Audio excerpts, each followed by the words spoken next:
shelf and poured something that looked like cooking oil into a small diesel tractor. The engine turned over on the first try, no hesitation, no cough, no black smoke. I stood there for 15 minutes waiting for it to stall. It never did.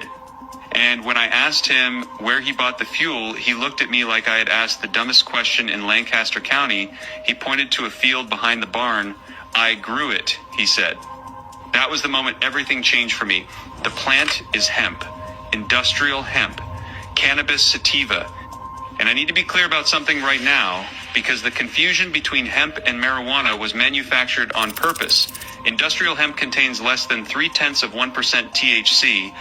That is the psychoactive compound. You could smoke an entire bale of industrial hemp and feel nothing but a sore throat. The 2018 Farm Bill made it federally legal to grow, process, transport, and sell industrial hemp anywhere in the United States. It is as legal as corn, as legal as soybeans, as legal as wheat. But for 80 years before that federal bill, hemp was treated the same as a narcotic. And the reason had absolutely nothing to do with anyone getting high. It had everything to do with fuel and money. And for men who had more of both than anyone else in America, let me start with what one plant actually does.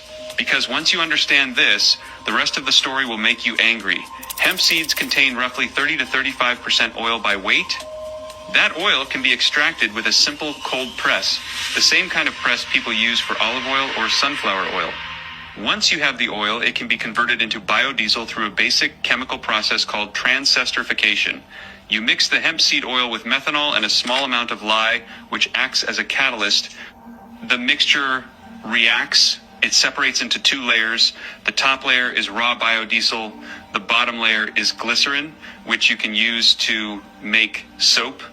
You wash the biodiesel with water, let it dry, and it is ready to pour into any diesel engine ever manufactured. Not a modified engine, not a special engine, any diesel engine. Because the diesel engine was never designed to run on petroleum in the first place. Rudolf Diesel built his engine in the 1890s in Germany. He filed his patent on the 28th of February, 1892. His paper was titled Theory and Construction of a Rational Heat Engine to Replace the Steam Engine. He called it a compression ignition engine. The fuel he envisioned was plant oil off a shelf and poured something that looked